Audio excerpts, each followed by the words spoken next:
I'm Adam Walker, a biometrics consultant, and this is the Pharma Prescribed podcast, where leaders, innovators, and hidden voices in healthcare open up. No sound bites, no spin, just raw insight, one prescription at a time. In an industry driven by data, protocols, and pressure, we rarely pause to ask the human questions. What drives us? What breaks us? And what truths live behind the titles we wear? Wendy Turenne, widely known in the industry as Real World Wendy, is a strategic force in real-world data and evidence generation. Most recently, she served as Chief Data Officer and Senior Vice President of Evidence Solutions at Aetion, where she led global teams in transforming real-world data into regulatory-grade evidence for pharma, biotech, and health authorities. Prior to Aetion, Wendy held other pivotal roles at DaVita, Cardinal Health, and Children's National Medical Center, where she built analytics capabilities, scaled delivery operations, and advanced population health initiatives. Her career spans over 25 years across providers, payers, health tech, and government sectors, giving her a uniquely holistic view of the healthcare data ecosystem. Now an independent consultant, Wendy advises life science companies and real-world data providers on data maturity, evidence strategy, and operational readiness. Wendy, it's a pleasure to welcome you to Pharma Prescribed today. Aetion's an interesting story, but really I think our audience want to know how you got here today. Thank you for having me, first of all, Adam. It was a little bit of a long and winding path. My story to date, I think certainly Aetion has been one of the most exciting times on it, but in that story. But when you think about kind of where I came from and how I got here, I like to tell people I am the child of two statisticians. And I know, and I am a biostatistician myself. People will often say, oh, statistics or research or data, it's so specific. How did you get there? I really do think maybe I was born this way in many ways. And then, like any good, rebellious, strong minded teenager, when she's going off to college, insisted that I was going to be a criminal prosecutor. I was going to major in sociology and criminal justice and really take the law into my own hands and really make an impact that way. And like many other rebellious teens, I sit here today with a degree in biostatistics, doing much of the same work that my parents were both doing as they were raising me. So that's just a little bit of a tidbit of how I got here. You know, what it comes down to for me is I have a lot of questions. In my daily life, I have a lot of questions. And when I was sitting in early research method statistics courses, and I realized, wait, there's data that sits in all kinds of places. There's information there that can answer my questions. I knew that's what I was going to do. Lots of choices as to how to do that. And I ended up really pursuing that in healthcare. I'm so grateful to have had some different experiences. When you look back at my career, I did not start in clinical trials and work my way up through what used to be regular statistics paths. And so I found myself after really spending time looking at data that was not collected for the purposes of answering the question at hand, and doing that in the hospital when we were thinking about safety and effectiveness, medical errors in pediatric care, and then moving into kidney care, thinking about what is effective for patients who are really many times at end of life stages, but continue to need care and keep going in complex reimbursement environments. Moving into oncology, again, How do we get patients' genetic testing? How do we understand targets? How do we get better outcomes to better patients? And this whole time, I just kept saying, but the information's here. It's just a matter of figuring it out. And that's what I've been chasing. I think my whole career is there's information there. How do I make sense of it and help make decisions with it?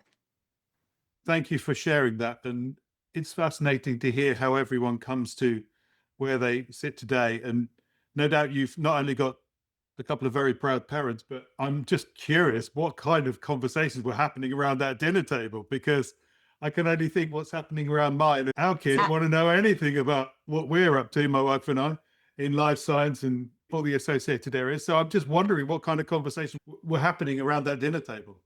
So I'll share with you that until I actually really understood what my parents were doing, they were the pretty normal dinner time conversations. However, again, when you get an excited, passionate college student late in their major starting to figure things out, or particularly a young master's student who has it all figured out, even though our parents has been, have been doing it for 20 years. We did have dinner conversations about, is the interpretation of the coefficient from a regression equation, how do you actually make that interpretation for the main effect when you've included the interaction effects in the model as well? And my father was a sampling survey statistician. My mother was biostats and epi. There's lots of very fundamental theoretical disagreements that happen around logistic regression and categorical analysis at the Wow. dinner table. That sounds fascinating, and you lost me there already, because whilst I am surrounded by statisticians in my day-to-day work, I leave their expertise to do their magic and come up with their outcomes in their statistical analyses and the summaries that come out into those final outputs. But that's really an interesting insight into your upbringing, Wendy, and I'm really appreciative of you sharing that. We talked about your experiences at Aetion and before. I gather that you've learned a lot, because to have earned the title of Real World Wendy, I'm sensing that you have been in the trenches for a little while, working in and around real world data. And having been in that arena myself, I think we share a lot of common connections as well. So what have you learned from those experiences, and how different is that to clinical trials more generally? Spending the last 7 years at Aetion, really, I was fortunate to sit at the epicenter of the questions, the conversations, the challenges, the regulatory evaluations of real world data, real world evidence. And it was a real growth period just for the industry, not in that all of a sudden we were using data that we weren't using before.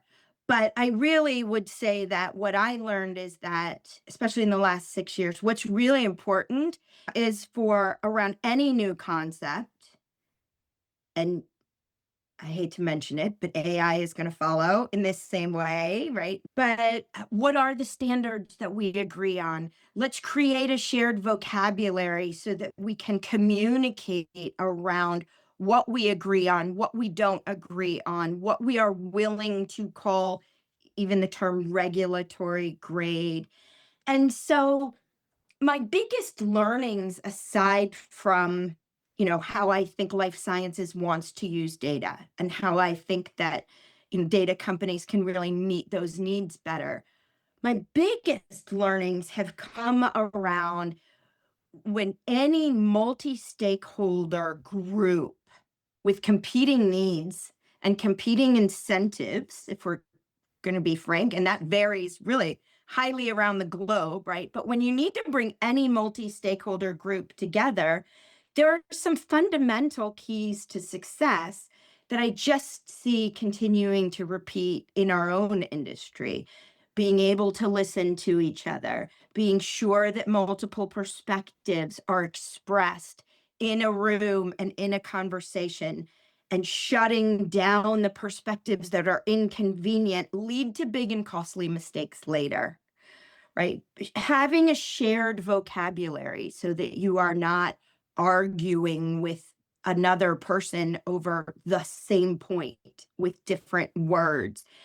And I have to say that that's part of what's been really fulfilling and exciting in watching the growth and the evolution and the acceptance. And is there a lot more work to do? Yes. But I do get excited when I hear us all using the same words and concepts. Fit for purpose is now a term that we talk about when we think about the question, the data, the population, the study design, the way you choose a methodology, and the way you talk about your results. But we all know what it means, and we've all come around it. We all agree that there's some intentionality and thought that needs to be put into a design before we solve a problem. And so those are some of the kind of fun parts of being on the forward edge of a real change frontier, I think, here in data and evidence. I think that's a compelling observation. And if I may make so bold, you don't strike me as a typical statistician. Am I allowed to say that out loud? You are. In the fact that you're gregarious and you're a very open communicator, and that often is one of the skills that is not always on show with many statisticians, epidemiologists, in my experience. Is that something you've built upon, grown into yourself over time with confidence? Well, if you had asked 10-year-old Wendy what she wanted to be when she grew up, she would have told you a pop star. So there is a little bit of a comfort and ease with communication, I think, that has served me well through my career. When I mentor young people, particularly women, but people, even my own kids, who are interested in scientific careers, I sort of see it as my job to remind them all of that work loses the potential to make impact if you can't tell the story along with it. So I think that there is a natural storytelling part of me that I love to embrace that serves me well here. I will tell you that I loved writing a SAS program. I said the other day, I know, I thought I was going to be a SAS programmer forever. It was a beautiful thing to be able to call the data, define all your concepts, check it all and see it there, write a program and get your results. And then just push the results to the other side of the table and say, here they are, here are your results. And I really thought that's what I was going to do forever. The team at DaVita spent about 6 months convincing me you are not going to be a programmer. And there's a real power in your ability to talk about results, to ask people about their questions, to talk through transparently limitations. I do not oversell. I am a scientist that sometimes puts a commercial hat on, and my commercial colleagues get real upset with me about how much I hold back on some of the commercial language. So it's just been a real evolution in being able to embrace the duality of the technical, the math, the science, and the basic with the storytelling, with active listening. I'm compelled to help people understand.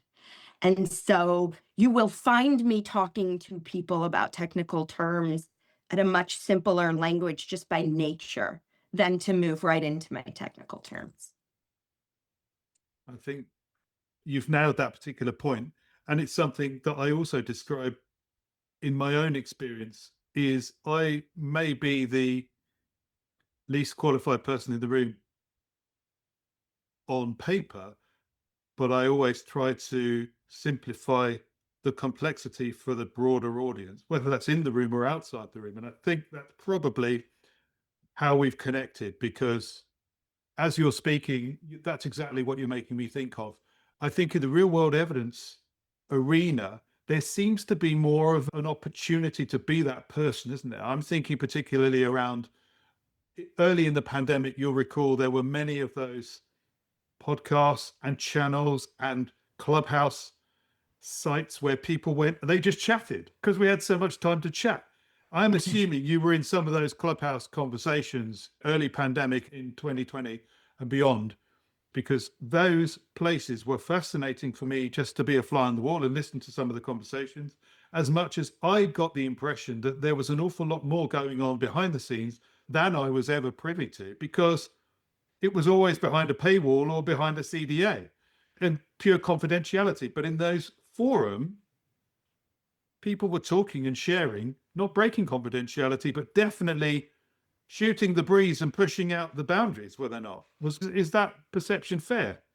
I think that perception's fair. I will admit to you that I was not in those conversations. I was buried in millions and millions of rows of data, trying to figure out how we were going to see the care that people were getting in a time when care was being delivered in unprecedented and unexpected ways. I will tell you that my Aetion colleagues and I were heads down, buried in a lot of work. What I will credit the COVID chatter with is a real understanding. We had t-shirts and hats, right, at Aetion that was like, I'm an epidemiologist. Now everyone knows what I do. But the COVID, right? Or 2020, the year everyone became an epidemiologist, right? But so that was what was really gratifying. It was a little hard to listen to all the public and semi-public experts coming together, because it was fast. People were talking about evidence like it was evidence rather than it was preliminary exploratory understanding. We were really focused on how confident can we be? This is the first time we're going to make real or near time decisions based only on how confident can we be. So we were really diving into the methods.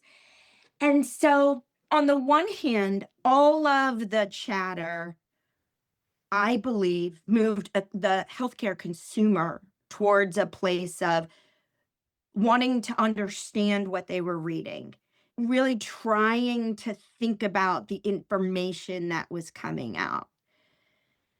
How we turn off the fire hose. I mentioned I tutor young people in statistics as well. It's all for me about, I just want everyone to be a better consumer of evidence. And that is what that chatter started to do now. And we had people really in those public forums trying to teach about how to be a consumer of evidence. And I think that's how I approach even everything that we're doing now. How are we consuming, providing, evaluating, judging, grading, purchasing evidence? So for our audience, if they're not familiar with the difference between clinical trial data and real world evidence, can you summarize that in a nutshell, please? Because I think that's a key point that will probably push us forward in understanding more broadly. But also, I want to bring in as many people to understand these concepts as well. Yeah.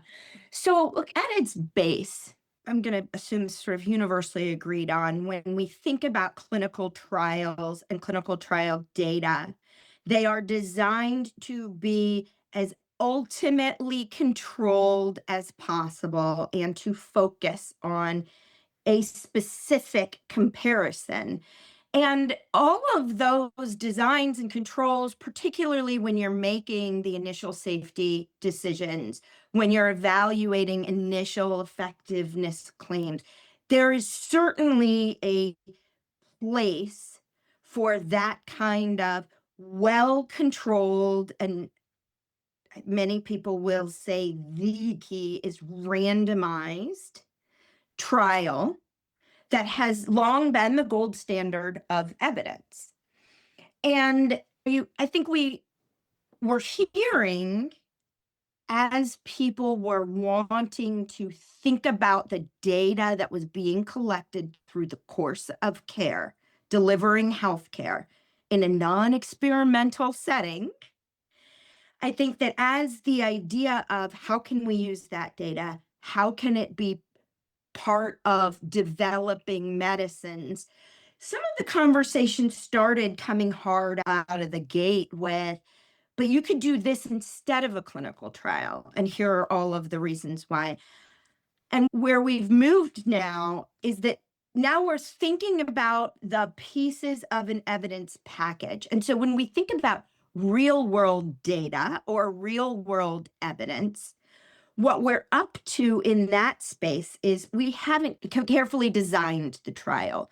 We are not always randomizing control, but we're depending on the course of routine care that is made because of whatever practical decision. That practical decision might be because you have the most knowledgeable doctor caring for you or the least knowledgeable doctor caring for you.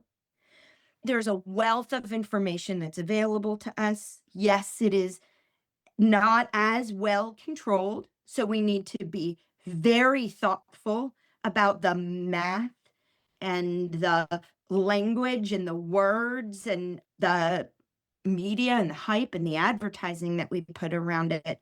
But it is additional information. It's almost always additional information about groups of people that needed to be excluded from a trial because it would not be ethical, because it would confound a relationship that was really critical to be a pure one.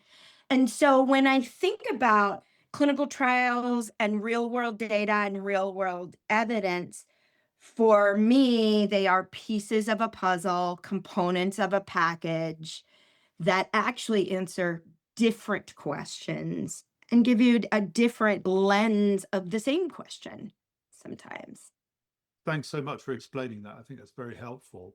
So as a statistician, what do you prefer? What works more for you? Is it harder, or are you more inclined to go down the real world evidence route than sticking with the fully fledged gold standard clinical trials because they're very fixed and by very definition, you're going down a very tight runway? Yeah, anyone who knows me personally and professionally knows I apparently am drawn to things that are messy and unanswerable. But no, my draw to, let's call it observational research as a larger paradigm. I remember I got my master's degree at University of Chapel Hill, North Carolina, a real kind of powerhouse, particularly at that time. I'm old, particularly at that time, a real powerhouse for clinical trials, clinical trial execution, methodology, analysis. I remember thinking, why are we spending all of that time on studying 45 patients? And right again, as a young person, I remember that's a whole lot of effort to make some conclusions out of 100 people in each arm. And certainly that's a generalization. And there are larger trials that could get, but that was my kind of uninformed, immature thinking at the time. And I ended up working in graduate school with the survey research unit who were doing these surveys on twins and exposure and mental health outcomes based on twin exposure. And they tens of thousands of people in this database. And why would we not look at tens of thousands of people? And it just felt such an obvious place for me.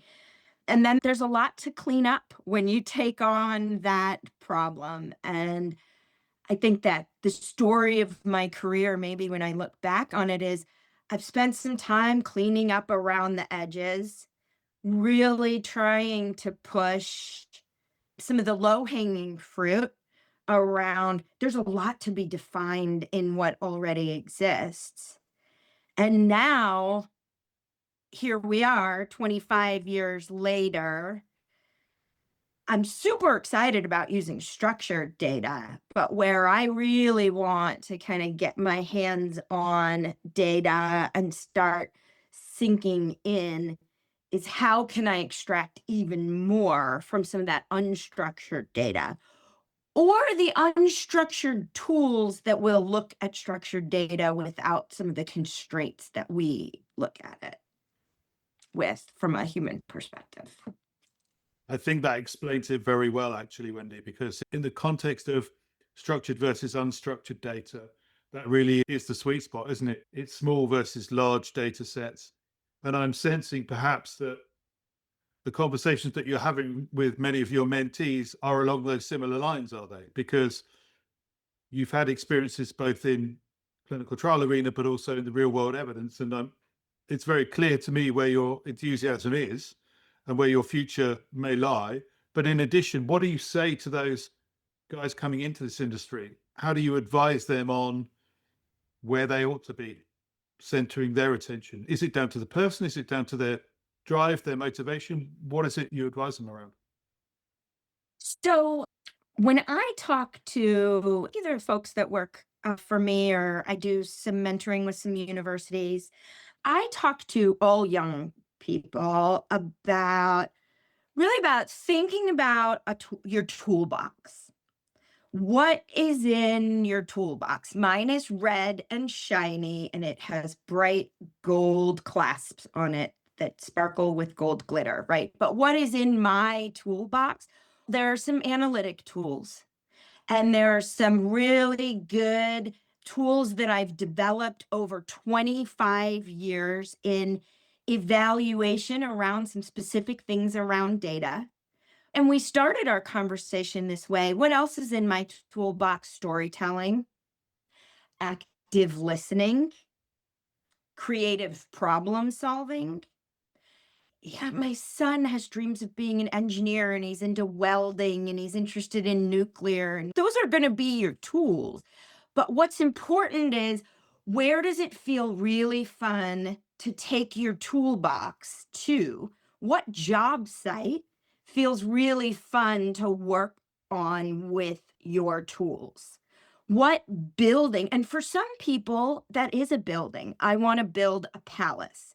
Some people want to build a tiny house. Some people want to come in and just tune up around the edges, but somebody else has built the foundation. And so that's how, regardless of what your tools are, I have to work with data engineers who are amazing coders and understand how to code very efficiently because every step of compute breaks the bank every time. How is that person going to talk to me about getting the data right and clean in the most beautiful way it can be to create the analytic algorithms? And so for me, that's the thread that I focus on in my mentoring. And what are the tools you want in your toolbox? Maybe there's a tool you want and you're just not going to be able to have it. What does that mean for you? What is it? Why do you want it? And if you can't have it, what can you have? Can you be near it? What are the adjacent tools? And so that's kind of where I stick. That's my mentoring foundation and paradigm. So, for all those people listening, if you come to me, that's what you're getting. Let's talking about tools and toolboxes. I like the toolbox analogy. That works for me. And similar to you, I also work with mentees from my alumni. I never cease to be amazed at the enthusiasm that these students are coming through, but also I just wonder what the future looks like for them. And without jumping too far ahead, we've both been doing this a long time. I think we've been probably quite patient in our careers. Are there characteristics that you're seeing in that next generation of life scientists and statisticians coming through that will or will not serve them particularly? Because I don't want to make a blanket statement, but I'd love to know what your observations are of some of the next generation that are coming through. Boy, are you inviting me to get myself into trouble saying, I know. Speak It's your what we truth, do here. please. It's Your what we do truth. here. So, caught me off guard on this one. I think, first of all, you mentioned, and so this is where I'll start. You mentioned there is what feels like a percolating sense of impatience around career and career development for people, let's say, who might be in their first 8 years of their career after whatever their school milestone looks like.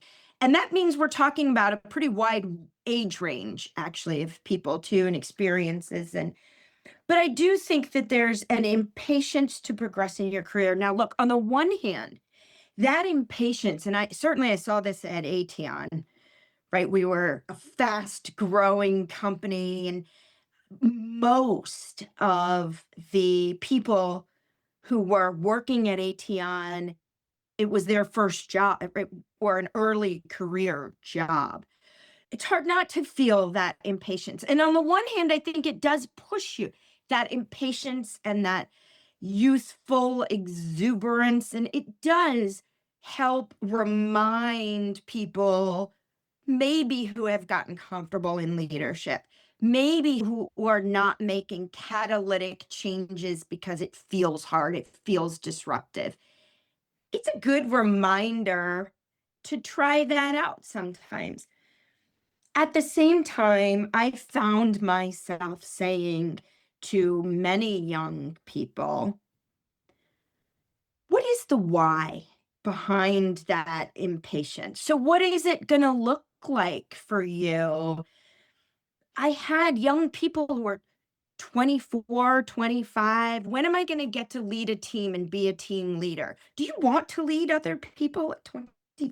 And what is it that you want to learn from that? And but isn't that what it's supposed to look like for me to get ahead, for me to get the next job?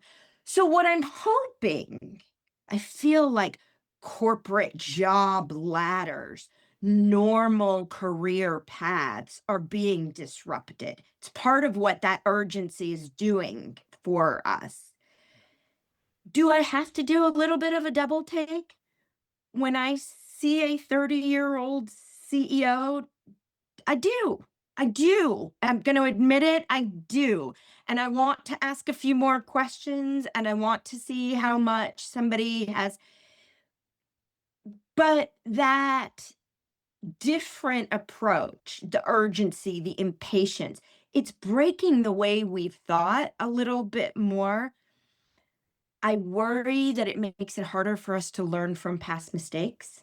Worry that in our quest for non-constraint, we are giving up structure and a place for young people to learn from experienced people. When I was in graduate school, I'm going to tell you that was 1998. And we in a statistics, yeah, in a statistics class, and we were not allowed to use stepwise regression when we were thinking about model building and model fitting. And for those of you who don't know, it just means that you throw all the variables back then, you throw all the variables into a command and you let the model decide which variables it's going to pick. We are so far away from that kind of constrained thinking now. I am better for it at every time I've taken a step into those tools that allow me not to constrain my thinking. I am better that I learned in that constrained way because I'm constantly thinking about, does that make sense? Can I see what it means? Can I interpret it? Are there some basic smell tests? And I worry that the impatience and the urgency and all the fast tools that we have in our hands enable us to stop doing the smell test. I think that's also a really compelling observation, and I appreciate you sharing that, Wendy, because it's a similar experience that I've seen, and particularly most recently seeing lots of demonstrations of some very clever tools in and around clinical data, real world data, some amazing stuff out there. But as you say, you have to make mistakes to learn. If you never make mistakes, you don't know how you've got to that end point. You don't know what you didn't program correctly to get to that outcome, or that particular curve that didn't quite smooth out in the right place, that in the past perhaps you would have had to do 2 or 3 times, push it over the fence to another independent programmer who would have done that, and validated by a medical writer, another epidemiologist, someone else in the team, a clinical project manager, whomever. So it does chime with me as well, but at the same time, this is progress, isn't it? So I keep being told that this is progress. So get on the train, or this is where we're heading. The train's going that way. I love the idea also of young 30-somethings leading our organizations. I haven't seen that firsthand myself, particularly. Outside of the big tech players, I haven't seen that in the organizations that I've been working in. But I don't think we're probably too far away from that, if our experiences in other areas and other arenas and other verticals are to go by. Probably just around the corner.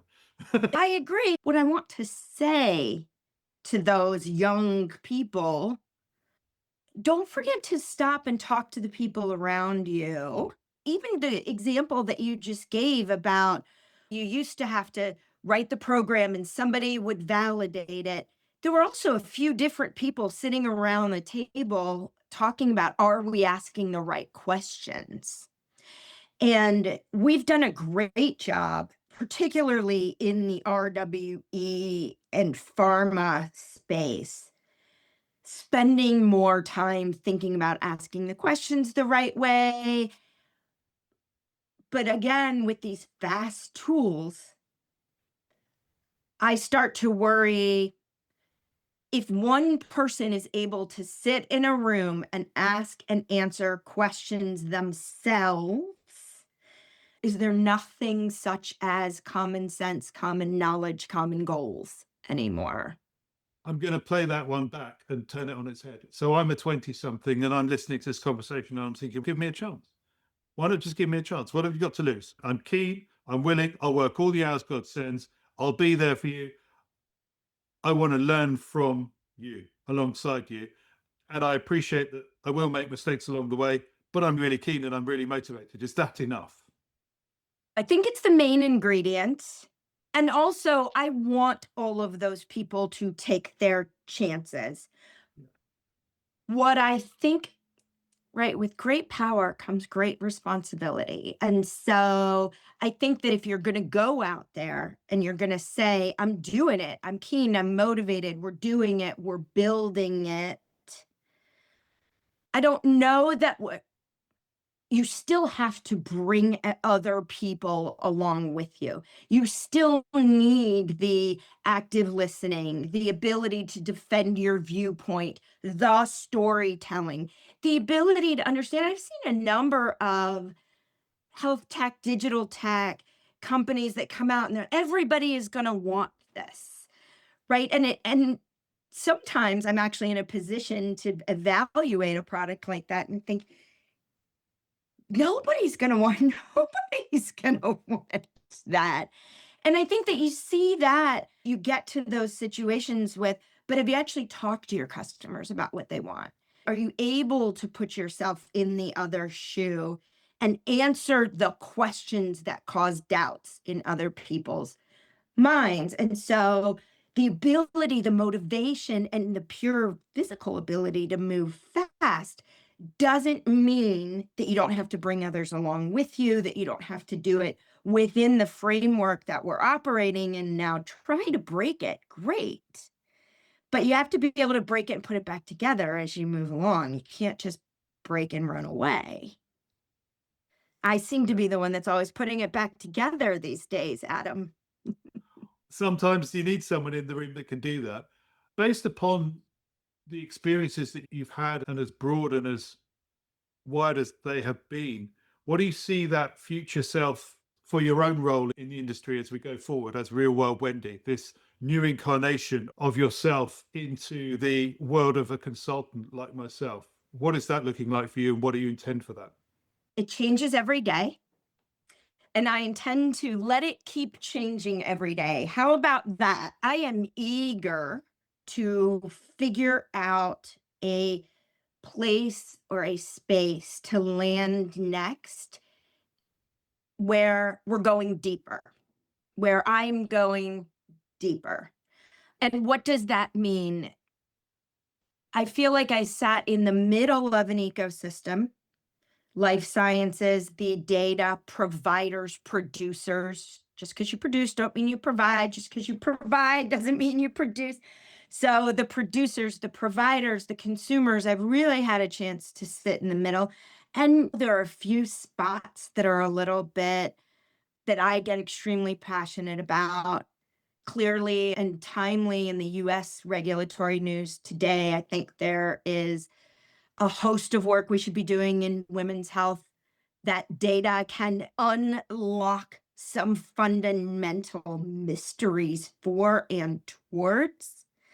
I haven't quite figured out why we haven't been doing it yet so far, but and again, like oncology happens to be another passion area. Women's health means actually 1,000 different things, but it's full of messiness and interaction effects and effects that look one way the first week of the month and a different way the third week of the month.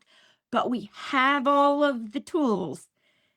We have all of the tools. They exist in disparate toolboxes, right? Waiting for someone to invite me into that toolbox to go do that. But I think that that was a very specific answer to what's my future, where I would like to be spending my time thinking really critically about how do we push farther into unlocking the information that exists. And it's not going to happen fast. Yeah, the information exists. I think we are being propelled into a validate, trust, verify. It's not just trust, but verify. But I think it's first validate in order to gain my trust. And then I'm going to ask you to verify it over and over again. I think we're moving into that iteration with any tools. NLP-based data curation, AI-based algorithm development, AI simulation for patient severity or treatment choices, even AI-based analytic tools that are applying models and analyzing data and spitting out conclusions. Validate it for me first, then I will trust you, and then I'm going to ask you to continually verify it. And I want to sit in the middle of that. I have some pretty strong thoughts on how to verify it. Because remember, I'm the person who wasn't allowed to use stepwise regression in 1998. And so now you're going to have to pay for that too. And you're going to have to keep showing me that your fancy tools actually do reflect truth and can be validated before I give you the leap of faith to just start selecting the information that I get out of it. So that's how I think about where I'm going. I would love to get deep into some data assets and figure out, I don't know. I think I'm secretly a data product person. I'd love to build data products, kind of have access to an unlimited wealth of interesting data and just think about all the interesting ways to put it together and release it out into the market. And so those are the kinds of conversations that I'm having, the kind of advice that I'm giving. And it's fun. I'm learning a lot. When you sit inside an organization like Aetion, everyone tells you that they've got it figured out and that it's easy. And so learning a lot about shared challenges, about what we really have figured out, what we don't really have figured out. And I'm asking a lot of questions, which some people respond to nicely and other people don't. I think you share that through a very refreshing lens because it's built from experience, but also I think if anyone's listening to this conversation, the energy and the enthusiasm for your subject is clear. You touched also on women's health, and I think it's an area that's been underserved forever. And in answer to that particular question, I think it's probably because mainly men were making the decisions about that. One of the key components of this podcast is about inviting as many men as women on this podcast to give a shared voice to the women of the world who are doing incredible work like yourself and who have done incredible work, because I think that's really important as well, that I think probably in clinical research, we've found more women leaders are getting to the tops of organizations, and you are an example of that. And I would love to have more conversations with more women in leadership roles like yourself. So that's a shout out to anyone that's listening to this. Just make contact with me, because you are the kind of person that I want to have more conversations with, because I think these are really important and groundbreaking conversations that are not happening elsewhere, actually. So I think at this point in the conversation, I like to finish with a quick fire round. And there is so much that we've covered, Wendy. I can't even begin to summarize it at this point. So whilst I ask you the quick fire rounds, I'll be thinking about those things as I summarize. But what is the one piece of advice, Wendy, that you would give to your younger self? Stop being scared. Stop being scared. I don't know what I was scared of. I can tell you, here we go. I can't believe I'm going to say this on a video. I turned 51 last week. And I can tell you that looking back at the last 25 years of my life, I was operating out of fear, uneasiness, anxiety. You could name it a few different things. But the worst thing that happens in any decision that you make is that it doesn't work and you have to pivot. And I say stop being scared, but maybe what actually I should be saying is embrace the ability to make a different decision and to make a change. Don't confuse change with failure. I love that. I have a mantra that I come back to, which is success is failure turned inside out. I often come back to that, and it sounds very complimentary to what you just said there. Yeah. What are the top 3 qualities that you value most when building a team? Authenticity. I want everyone to bring their real self to a team. Transparency. If we cannot speak clearly to each other, then we will not go anywhere. And then I'm trying to think of the right word for this. Roll up your sleevesness. At DaVita, they called it GSD, get stuff done. But that's the key to success, right? We built incredible teams, an incredible organization at Aetion. The people who were in it and who were around us know how special it was. And I think those are the 3 things that, at least I can speak for the teams I was a part of. I think those are really the 3 key qualities. If you can be authentic and transparent and you're willing to roll up your sleeves, you're able to say, I don't know, do you? You're able to say, I can't, can you? Can we? I need help. I'm uncomfortable with the way that this is happening. I think that, but I don't have a solution. All of those really hard things to say, if you can come together with authenticity, transparency, and a readiness to roll up your sleeves and work together, there's really little that cannot be figured out. When you were talking about the roll up your sleeveness, I was thinking of Nike, as you would say, just do it. That's what I was thinking. Just F do it. Anyway, I don't use that language. Yes, so but Adam, don't just do it.